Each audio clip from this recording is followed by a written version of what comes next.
નમસ્કાર દર્શક મિત્રો, ભારત ટાઈમ્સ ન્યૂઝમાં આપની સાથે હું છું ધર્મી નકુમ। આઈપીઓ શેર બજાર આ વસ્તુ એવી છે કે માણસને એક આશા જગાવે કે મૂડી અમે રાખશું અને એના વધારે પૈસા અમને મળશે। એક માણસ આવશે જે લક્ઝરિયસ કાર વાપરશે, સોનું બતાવશે, બોડીગાર્ડ બતાવશે, ભવ્ય ઓફિસ બતાવશે, રાજનીતિમાં પણ પોતાના સંપર્ક છે તેમ બતાવશે અને છતાં પણ તે તમને ઠગીને લઈ જશે આઈપીઓ અને શેર બજારના નામે। સાવધાન થઈ જવાની જરૂર છે। આવો જ એક કિસ્સો અમારી પાસે આવ્યો છે। વધુ વાત હું નહીં કરું। જી જલ્પેન, શું હતો સમગ્ર મામલો? એટલે આ કેસમાં મેડમ એવું હતું કે 2021ની વાત છે કે એક જીગર તુલી અને સપના તુલી નામનું એક પરિવાર છે જે આપણે ન્યૂ રાણીપ અમદાવાદમાં રહે છે। અને જીગર તુલી પોતે શેર બજારનો પહેલાં એનો જૂનો અનુભવ, શેરખાનમાં નોકરીને આ બધું, એટલે એક દિવસ અચાનક મારા ભાઈ ઉપર ફોન આવે છે કે ભાઈ શેરખાનમાં આપણે જોડે હતા, તમારું અકાઉન્ટ મેં ખોલ્યું હતું અને હાલ શેર બજારમાં અમારું બહુ મોટું કામ છે, આઈપીઓમાં રોકાણ કરાવવાનું અને બહુ સારું એવું સેટઅપ છે એમ, કે તમારી પાસે થોડો સમય હોય તો આપણે મળીએ એમ। એટલે આ રીતે મળવા આવે અને પછી પોતાના ડોક્યુમેન્ટ્સ, પોતાના બધા અગ્રીમેન્ટ્સ, પોતાની મોંઘી ગાડીઓ, બોડીગાર્ડ્સ આ બધું લઈને આવે અને પછી એવું કહે કે યાર આપણું તો બહુ મોટું સેટઅપ છે છેલ્લા 3-4 વર્ષથી અને આઈપીઓમાં અમારું ગેરંટેડ એક રિટર્ન્સ હોય છે કે અમને ખબર જ હોય કે આઈપીઓ કેટલા ભાવે ખુલશે અને કઈ રીતે ખુલે। એટલે આપણે કહ્યું કે એવું તો કઈ રીતે બને એમ, પણ એ કે એ હોય છે અમુક આઈપીઓમાં અમારે પ્રમોટર્સને એ લોકો જોડે એક સેટઅપ હોય અને અમે આવું બધું કરતા હોઈએ છીએ કે અને બધું લીગલ જ છે કે એમ કે તમારે ખાલી જે છે બેંક એન્ટ્રી મુજબ જ અમારે દેવાનું છે ને અમે તમને સામે એડવાન્સમાં ચેક આપી દઈશું। એટલે આ રીતે એની ગેમ એણે શરૂ કરેલી અને ધીરે ધીરે પાછું એવું બી બનતું કે જે આઈપીઓ એ આઈપીઓ ખરેખર એ દિવસે એ ભાવથી વધારે ભાવે ખુલ્યો હોય। એટલે એમ કે 20%, 30% ખુલશે તો કદાચ ઓલો 40% ખુલ્યો હોય। એટલે એક તો એવું છે કે એક તો એમની વાતો, એમની પ્રભાવ, એમની જે બધી બોડી લેંગ્વેજ, એમના સ્ટાફ માણસો આ તે, અને બીજું પાછું એનું કામ બી એટલું અક્યુરેટ કે તમને કંઈ ડાઉટ ના જાય, એમાં તમે શંકા ના કરો। એટલે આ રીતે આ માણસ શરૂઆત કરી આ બંને કપલે અને ધીરે ધીરે પછી એ લોકો આગળ વધતા જાય અને પછી પારિવારિક માહોલ બાંધવાનો, એમના મમ્મી પણ તમને દીકરા તરીકે કરવું અને બહુ મોટો અમારું આવો વ્યવહાર બતાવવાનો। એટલે તમને એવો ક્યાંય ડાઉટ જ ના થાય કે તમને એમ જ થાય કે આ તો બહુ નીતિવાન માણસો છે ને આ તો બધા કપલ એટલે આનાથી વિશેષ તો કોઈ હોય જ નહીં એમ। એટલે આ રીતે એ લોકો રિલેશન બાંધતા ગયા અને છેલ્લે પછી ભોપાળું ખુલ્યું ત્યારે આપણને ખબર પડી કે આપણે બહુ મોટા પૈસા ડૂબવામાં ગરકાવ થઈ ગયા છીએ અને એ વિશે પછી આગળ પ્રોસેસ અમે ચાલુ કરી એમ।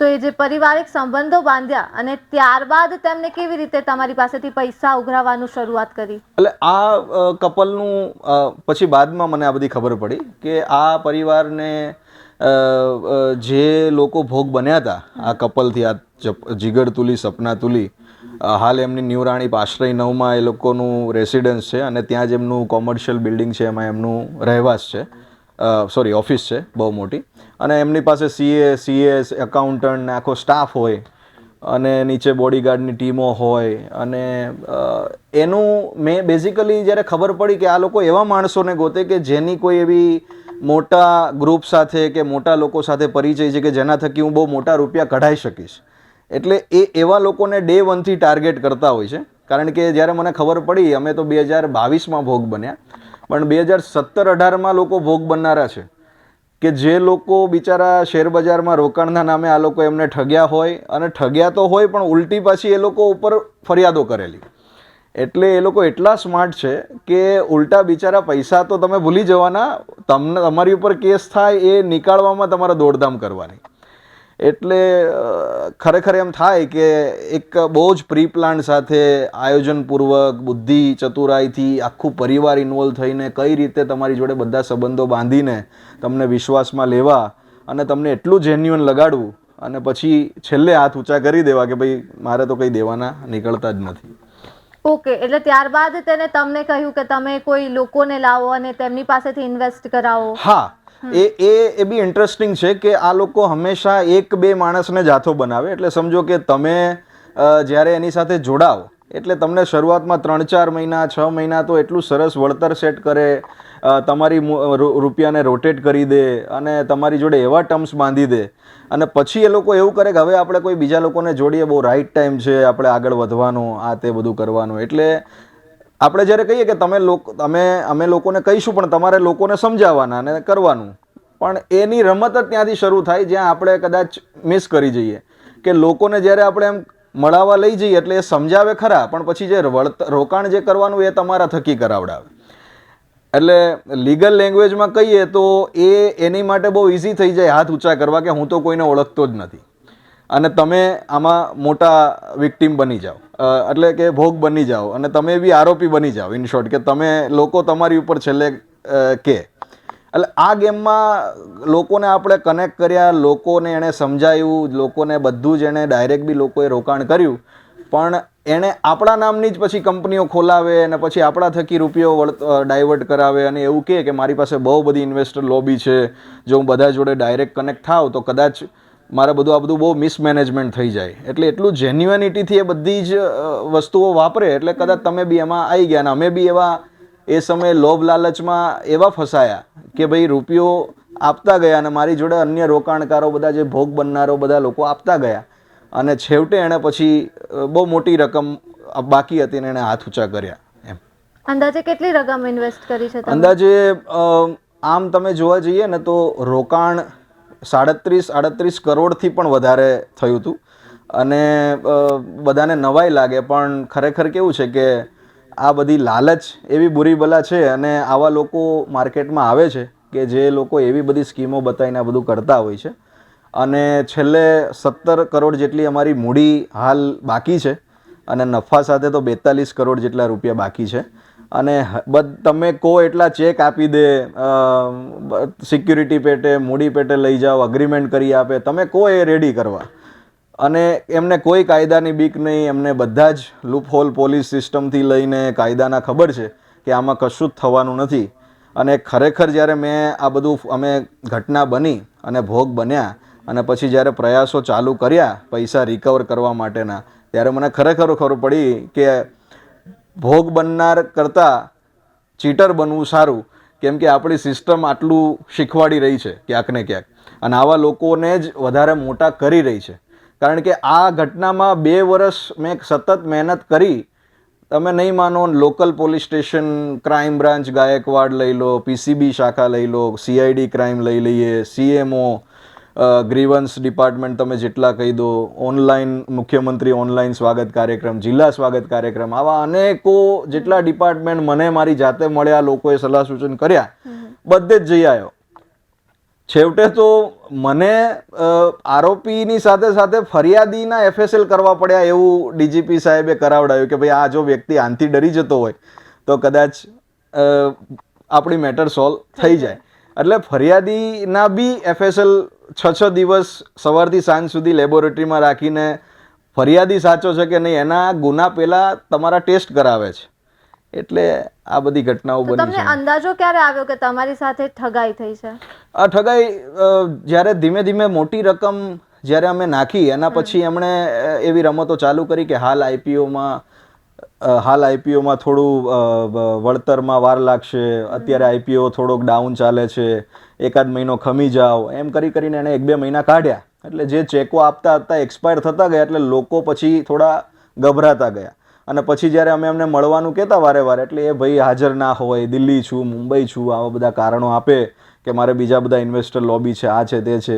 એટલે આ સમયગાળામાં જ્યારે મોટી રકમ ફસાઈ અને જ્યારે પછી અમે એનું ઓનલાઈન ને બધાના માધ્યમથી સર્ચ કર્યું તો ખબર પડી કે આ કપલ અને આ પરિવાર ઉપર તો 2020માં એક ગુનો નોંધાયેલો છે અને એમાં એક માણસના 1,40,40,00,000 ગરકાવ કરી ચૂક્યું છે અને એમાં હાલ એને હાઈકોર્ટે જામીન આપેલા છે.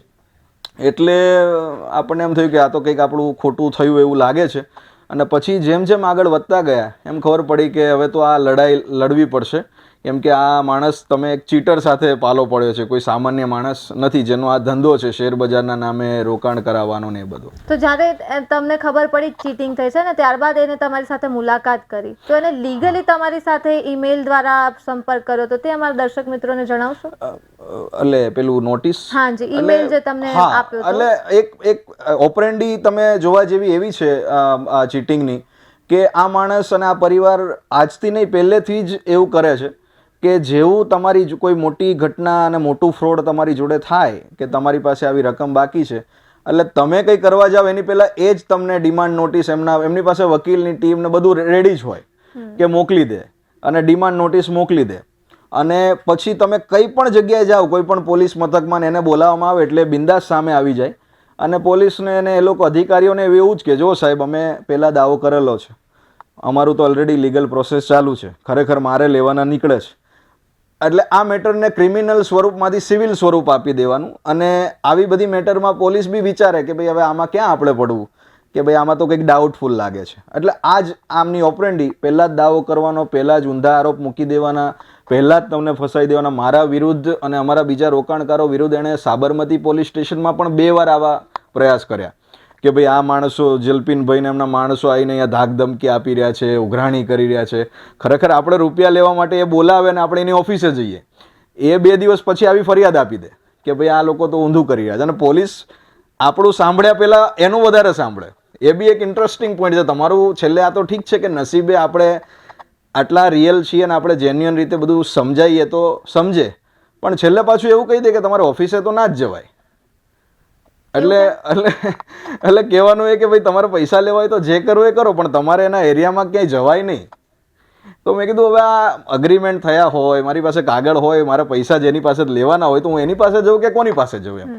એટલે આ બધા સિસ્ટમના મેડમ એવા લૂફોલ છે, અને ખરેખર આ ચીટરો એના ફાયદા બિંદાસ ઉપાડી રહ્યા છે. અને તમને તો ખ્યાલ હશે કે આ ચીટિંગના નામે અત્યારે જેટલા ફ્રોડ થાય છે કે જેમાં કોઈ મોટી કલમો, ગુનો પણ નથી સેટ થઈ રહ્યો, અને પછી 1 કરોડ હોય, 50 લાખનું હોય કે 1000 કરોડનું હોય કે 6000 કરોડનું હોય, બધે ચાલી આ જ રહ્યું છે. બિલકુલ, કેમ કે ચીનમાં જ જે ફ્રોડ આચરવામાં આવ્યો છે તેને ફાંસીની સજા આપવામાં આવી છે, પણ શું કરવાનું ફાંસીની સજા લઈને? જેના પૈસા ગયા છે એને તો પૈસા પાછા મળવા જોઈએ ને. જે આરોપીને ફાંસી થઈ જાય છે પણ શું કામનું એ વસ્તુ? એટલે તંત્ર સામે પણ ક્યાંક સવાલ ઉઠી રહ્યા છે. ત્યારબાદ તમે ફરિયાદ દાખલ કરવા માટે ક્યાં ક્યાં ગયા, ક્યાં રજૂઆત કરી, અને કોને તમારી રજૂઆત અંતે લીધી? હા, એટલે આ પ્રશ્નમાં એવું છે કે ક્યાંક ને ક્યાંક કુદરતની કૃપા, આપણે એક દોડવાની શક્તિ હતી અને સાચા હતા એટલે દોડતા હતા. એટલે તમને કીધું એમ પહેલાં local police station, Krishnanagar police station ચાલુ કર્યું. ત્યારથી પછી એ લોકોએ આ મેટરને 5-6 મહિના એટલી ખેંચી, ના કંઈ કરવા દીધું, ના કર્યું, એટલે કંટાળીને આપણી પાસેથી આ મેટર દફતરી કરાવી દીધી. ગાયકવાડ ક્રાઇમ બ્રાન્ચમાંથી સમયસર જવાબ ના આવે. પછી પીસીબી શાખામાં બી હું સાહેબને મળ્યો હતો, એમની પાસેથી બી કંઈ ના થયું. પછી પાછો આગળ જતાં સીઆઈડી ક્રાઇમ બ્રાન્ચથી લઈને ગૃહમંત્રી, મુખ્યમંત્રી જેવા જેટલા મોટા અધિકારીઓ છે બધાને એકસાથે આવી અરજીઓ કરી. એના પછી એનાથી આગળ ગયો, પછી મુખ્યમંત્રી સ્વાગત કાર્યક્રમ જે કહેવાય દર ગુરુવારે થાય છે, છેલ્લા ગુરુવારે દર મહિનાના જિલ્લા સ્વાગત કાર્યક્રમ, આ જ કરતાં મુખ્યમંત્રી સાહેબના પીએ, પીએસ કહો, તમે સચિવ કહો કે ગૃહમંત્રી સાહેબના સચિવ કહો. અને આમ જોવા જઈએ તો મારે સવાર ઉઠીને આ જ કામ કરવાનું, ગાંધીનગર જવાનું, સચિવાલય જવાનું, પોલીસ ભવન જવાનું, વિધાનસભા જવાનું, બધે જઈને આ રજૂઆતો કરવાની. અને પ્રેમથી એમ જ કે હા મારે તમારી તપાસ ચાલુ છે, તમને ના પાડે, અમારો અહેવાલ મંગાવી લીધો છે, હમણાં જ કંઈક થશે, હમણાં જ કંઈક થશે. અને આ પ્રોસેસ જાન્યુઆરી 2023થી શરૂ કરી અને સપ્ટેમ્બર 2024, એટલે તમે સમજી શકો છો કે હું સપ્ટેમ્બર ઓક્ટોબરમાં ફ્રોડ બન્યું, ઓક્ટોબર 2022થી સપ્ટેમ્બર 2024, એટલે ઓલમોસ્ટ 2 વર્ષ થયા. અને આ સમયગાળામાં છેલ્લે મારે મુલાકાત થઈ સંઘવી સાહેબ, આપણા જે ગૃહમંત્રી સાહેબ સાથે ઓચિંતી એકવાર હું મંગળવારે ત્યાં ગયો અને થોડુંક મેં વધારે દલીલ કરી સચિવ સાહેબને કે મને તમે ગમે તેમ કરીને મળવા દો, એટલે એમને મળવા દીધા. અને એટલું કહીશ કે સાહેબનો આભાર કે સાહેબે મારું સાંભળીને એટલું કીધું કે ભાઈ જલ્પીન, પૈસાનું હું ના કહી શકું પણ તારી ફરિયાદ હું ફડાવી દઈશ. અને એના પછી 5-6 દિવસમાં પોલીસ દ્વારા સામેથી બોલાવીને પછી મને બધું રેડી કરાવે છે અને ફરિયાદ ફાડી રહ્યા છે. હવે અહીંયા એક ઇમ્પોર્ટન્ટ મેડમ એવો છે કે જ્યારે ફરિયાદ ફાટે છે એ ફરિયાદ ફાટ્યાના 2-3 દિવસ પહેલાં આજે કપલ જીગર તુલી આ લોકો જે ઓફિસે બિંદાસ બેસતા એ લોકો ગાયબ થઈ જાય છે. એટલે સીઆઈડી ક્રાઇમ આખા ગુજરાતનું આવડું મોટું ડિપાર્ટમેન્ટ કે ખરેખર તો એ લોકો ફરિયાદ ફાટ્યા પહેલાં આ બધું વિચારતી જ હોય છે, સર્વે કરતી જ હોય. ને મારા કેસમાં તો FSL કરાવી દીધા છે અને એને બોલાવ્યો બી હતો પણ એ આવ્યો નહોતો, કેમ કે એને ક્યાંક ને ક્યાંક આવી ભાળ મળી હતી કે હવે આપણા આ કેસમાં કંઈક આગળ વધવાનું છે. 2 દિવસ પહેલાં ગાયબ થઈ જાય અને આ બાજુ ગુનો નોંધાઈ જાય. પછી આપણે કહીએ કે શું થયું, કે હવે તો મળ્યા નહીં, અમે બધું ગયા હતા એમ. અને આ સમયને ગુનો નોંધાયા પછી 1 મહિનો જેવો થઈ જાય, આપણે પાછા એ જ ધક્કા. મને એવું હતું કે FIR થઈ ગયા પછી આપણું કામ પતી ગયું. FIR થઈ ગયા પછી બી મારે પાછું આ જ ધક્કા ચાલુ રાખ્યા. અને મેં કીધું શું થશે હવે, આરોપી પકડાશે કે નહીં એમ. કે એ તો અમારો વિષય છે. પોલીસ દ્વારા તો જવાબ કે ભાઈ તમારો વિષય તમારું અમે કર્યું, હવે અમારો અહીંયાથી વિષય છે, અમારી રીતે પકડીશું, બધું કરીશું. એટલે 1 મહિના પછી મેં પાછા એમને અરજીઓ કરી કે ભાઈ, મેં કીધું હવે તો પકડો. તો એ પકડવાનું કર્યું તો એમાં બી પાછા એ 1 મહિના પછી એલિગેશન કર્યા પછી આ કપલને લોનાવાલાની કોઈ હોટલમાંથી પકડે છે. એ પકડ્યા પછી બી એઝ અ ફરિયાદી એમને ખબર છે તો બી આપણને પોલીસ જાણ નથી કરતી. કોર્ટમાં એને રિમાન્ડ નથી મળી રહ્યા. આવડી મોટી કરોડની ફરિયાદમાં રિમાન્ડ ના મળ્યા, એને સીધા જેલમાં નાખી દીધા. જેલમાં નાખ્યા પછી રેગ્યુલર જામીનની સામેવાળા અરજી કરે છે તો પણ ફરિયાદીને જાણ નથી કરતા. આ તો આપણે આપણા ઓનલાઈન સોર્સથી ચેક કર્યું કે આ કોઈના જામીન કોકે મૂક્યા છે, પછી ખબર પડી કે આ તો પકડાઈ ગયા છે 6 દિવસ પહેલા.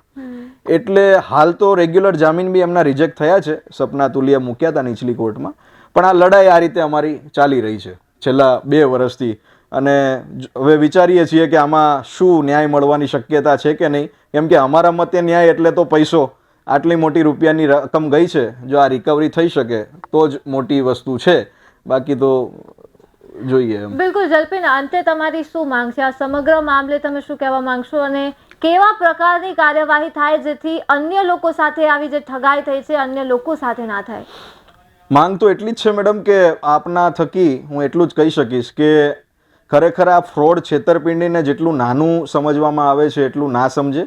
કેમ કે આજે છેતરપિંડીના નામે ખબર નહીં કલમો કંઈક અલગ સ્વરૂપ આપે છે અને રિયલમાં ગુનો કંઈક બહુ જ મોટો હોય છે. લોકો પોતાની પરસેવાની પાઈ કરીને આવી લોભામણી લાલચમાં આવી જાય, ભલે એ પણ ક્યાંક વાકમાં છે, પણ છેવટે એને ન્યાય મળવો એ બહુ મોટો પ્રશ્ન છે ને.